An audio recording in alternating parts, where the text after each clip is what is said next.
Under the gray morning sky of the hills surrounding Cililin in West Bandung, located in West Java, Indonesia, were still soaked from a week of unrelenting rainfall, the kind of heavy tropical rain that seemed to have no end.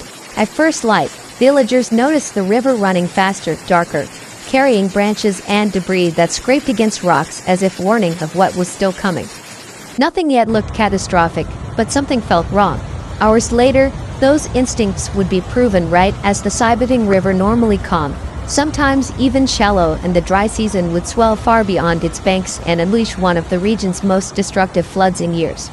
At the heart of this tragedy stood four community sectors, for RW, whose homes and rice fields formed the backbone of local life, unaware that in just seconds, everything familiar would be swallowed by a violent surge of water. In the early afternoon, residents living close to the river noticed a strange vibration underfoot, followed by the sound of rushing water that felt too loud to be normal. People stepped outside to check, and some climbed onto higher ground to get a clearer view. They saw the river had risen suddenly, churning with mud, tree trunks, and torn-up vegetation. What none of them knew at that moment was that upstream, rainfall trapped between slopes had created a massive buildup and accumulation of runoff that had nowhere left to go. When it finally released, it shot downward like a liquid avalanche. The force was such that even before it emerged into view near the settlements, the noise alone had already forced some families to abandon their houses and run. Then came the eruption. The water burst forward in a single violent rush, breaking over the embankments and smashing into the first row of houses. People who had lived beside that river for generations had never seen anything like it. The flood wasn't a slow rise, it was an explosion. A wall of water that carried mud thick enough to bury structures, rocks large enough to crack walls, and debris sharp enough to tear through wood and bamboo as if they were nothing. It swept through the four affected RW in a broad, destructive sweep. Old pathways vanished instantly, scooters and tools were carried away, and entire living rooms disappeared beneath brown water that reached frightening heights within minutes. Those who were still in their homes heard the impact before they saw the water. Windows shattered. Doors bent backwards. Floors shook under the weight of the sudden pressure. Many dropped everything and ran, wading or swimming through the torrent, trying to reach higher ground while shouting warnings to those behind them. There were no emergency sirens, no evacuation alarms, just instinct, fear, and the sound of water tearing through the village with unstoppable momentum. The panic in the air was raw, immediate, and fully justified. Even the strongest adults struggled to keep their footing against the current, and the muddy water made every step unpredictable. Farther downstream, the famous tourist destination Gunung Putri was undergoing its own nightmare. Known normally as a peaceful natural retreat tucked between cliffs and forest, it had never been associated with danger. But as the flood waters traveled, the valley acted like a funnel, concentrating the current until it submerged large parts of the site. Footpaths disappeared, small stalls were ripped apart, and water swirled violently in places where families normally picnicked. The flood didn't just rise, it engulfed the landscape, turning a serene tourist valley into a scene of chaos.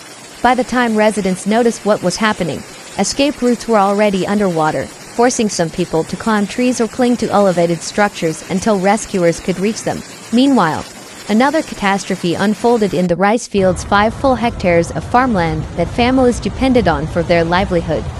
The fields were the pride of many households, a patchwork of effort, routine, and generational knowledge. But as the muddy surge poured across them, the carefully planted rows vanished beneath the flood. Young rice shoots were uprooted and carried away. The soil, which should have been soft and controlled, was instead churned into deep, unstable sludge. Farmers, who had spent weeks tending their crops, could only watch as the labor of the season disappeared in a matter of minutes. The damage was not only immediate, it ensured future hardship as well, since the soil would take time to settle, dry, and recover. The loss wasn't just agricultural, it was economic, emotional, and deeply personal. In the residential areas, people fled carrying whatever they could grab: children, documents, a phone, a bag of clothes, while others had no time to save anything at all. Several houses, especially those closest to the river, were struck directly by logs and debris carried by the current. Walls crumbled, roofs collapsed, some homes were lifted from their foundations and pushed several meters before being smashed against others. Residents described the noise as deafening, a mix of rushing water, splitting wood, and crashing objects that drowned out everything else. Even from farther away, anyone listening could hear the overwhelming sound of destruction. For those who managed to climb to safer areas, the view was almost surreal. Streets that usually bustled with motorbikes and children playing were now part of the river. Landmarks were gone. Places that once held memories now seemed unrecognizable beneath swirling mud. People watched neighbors struggle in the water, reaching out for support, shouting for help, some slipping as they tried to save someone else. Anxiety ran high as families desperately tried to find one another amid the chaos. As the afternoon turned into evening, the rain refused to stop. Emergency teams began to mobilize, but the roads leading into the affected RW were difficult to access. The mud was too thick for vehicles, and in some places the water remained too deep. Rescuers had to proceed on foot, carrying ropes, stretchers, and basic medical supplies. They called out for survivors, scanning every partially submerged house and every tree where someone might have climbed to escape the flood. Residents formed their own rescue lines, linking arms to pull people from strong currents. Some used bamboo poles, others used spare wooden planks, anything long enough to reach someone struggling. The situation grew more difficult as night fell, because the region had lost power in the chaos. Darkness made everything more dangerous. Without lights, without electricity, navigating the waterlogged landscape became nearly impossible. The sound of water continued to echo through the valleys, but now it blended with crying, calling, and the clamor of rescue attempts in the dark. The only illumination came from a few flashlights, the occasional phone with battery remaining, and emergency lamps carried by responders. In the submerged tourist valley, stranded visitors and workers huddled together on elevated areas waiting for help. Cold, soaked, and exhausted, they listened as branches snapped in the forest above them, unsure whether another surge might come. The uncertainty weighed heavily on everyone. The rescue teams who finally reached them had to carefully navigate debris and shifting currents. But eventually, little by little, people were brought to safety, guided out of the valley toward dry ground. Back in the village, families were relocated to temporary shelters, schools, community halls, any place with a dry floor and a roof intact. Volunteers distributed food, blankets, and dry clothing. Those who had escaped with nothing sat quietly in shock, still processing how much their lives had changed in a single afternoon. Conversations unfolded slowly as people recounted what they had seen, what they had lost, and whom they were still searching for. Others spoke about past floods, but none could recall anything this sudden or this destructive.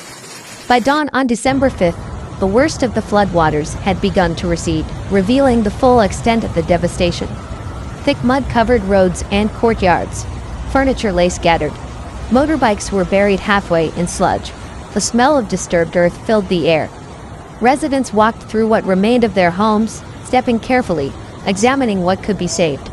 Children clung to their parents, taking in the scene with wide, confused eyes.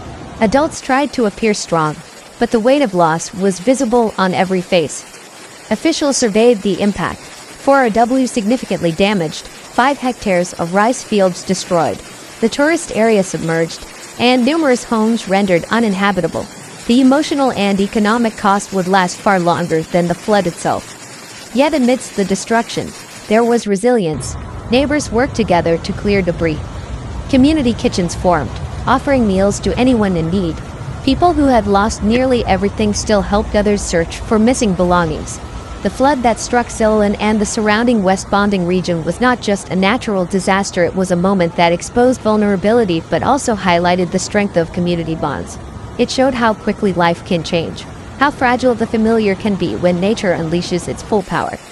But it also showed how people, even in their most difficult hours, come together, protect one another, and begin the long process of rebuilding. In the days that followed, while authorities assessed long-term recovery needs and families started to organize what remained of their possessions, one truth remained clear. The events of December 4th and 5th, 2025 would be remembered for years as one of the most sudden and overwhelming floods to strike the region. A moment when the Cibitung River, pushed beyond its limits by unrelenting rain, carved its terrifying path through Cililin, through its homes, its fields, and its valley, leaving behind stories of fear, survival, devastation, and the enduring determination to return, rebuild, and recover. As the hours continued to pass, the situation across Bandung only grew more chaotic, revealing the true scale of this natural disaster. In several neighborhoods, residents who initially believed the water would recede quickly now found themselves trapped on the second floors of their homes. Many of them used bedsheets, towels, or broken wooden planks to wave desperately at passing rescue teams. The relentless heavy rain made visibility poor, slowing down every attempt at evacuation. Emergency responders struggled to navigate the flooded streets as strong currents shoved their boats sideways, forcing them to cling to electrical poles and street signs to stabilize their paths. Throughout the city, the soundscape of the disaster intensified. The continuous roar of rain hitting rooftops and waterlogged streets, distant sirens merging with the shouts of families calling out to loved ones, and the thunder echoing across the valley where Bandung sits. The storm clouds remained low and heavy, giving the sky a bruised, metallic tone that cast an eerie dimness over the city even in daytime. Water levels